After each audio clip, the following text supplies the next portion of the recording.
John Johnson, and welcome to the Business Report. We're happy to have with us an individual who's going to be talking to us about, contingency planning.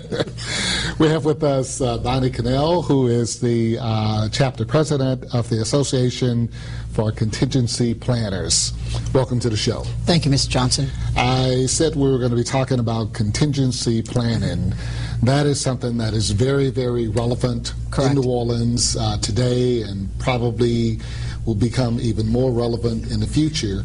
But specifically, what is the Association for Contingency Planning? Well, the association is a nationwide organization. It's a nonprofit organization made up of individuals that do contingency planning for a living.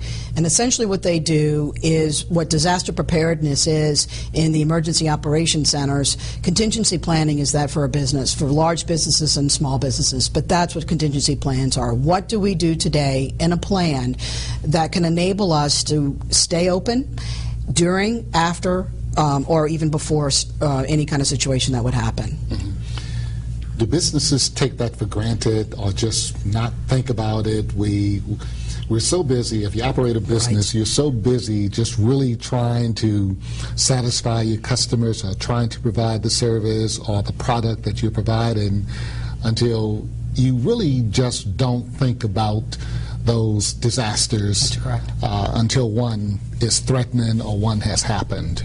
I do think that that's something that Katrina has taught us, is how important these plans are, and even especially after the BP oil spill, is that because so many small businesses don't think about what's going to happen next, that they, after an event happens, do not have the resources to continue to operate their business.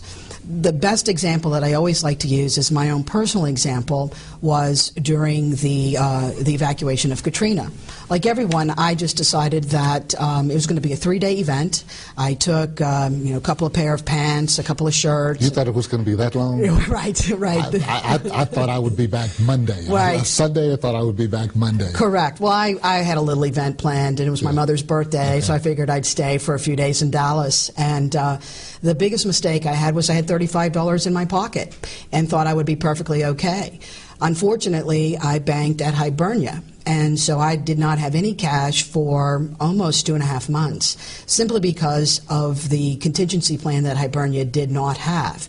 And so my lesson in that was that now I need a national bank. And that's one of the plans that I had never thought about as an individual.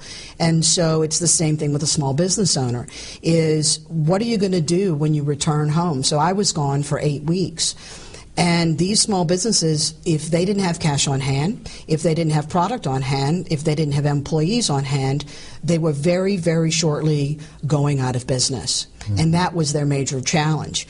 The biggest challenge for small businesses is to put this in front of what they do for business, is to really think about what's going to happen if. And that's really all that a contingency plan is what do you do if?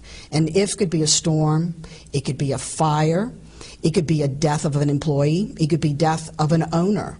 What are you going to do if?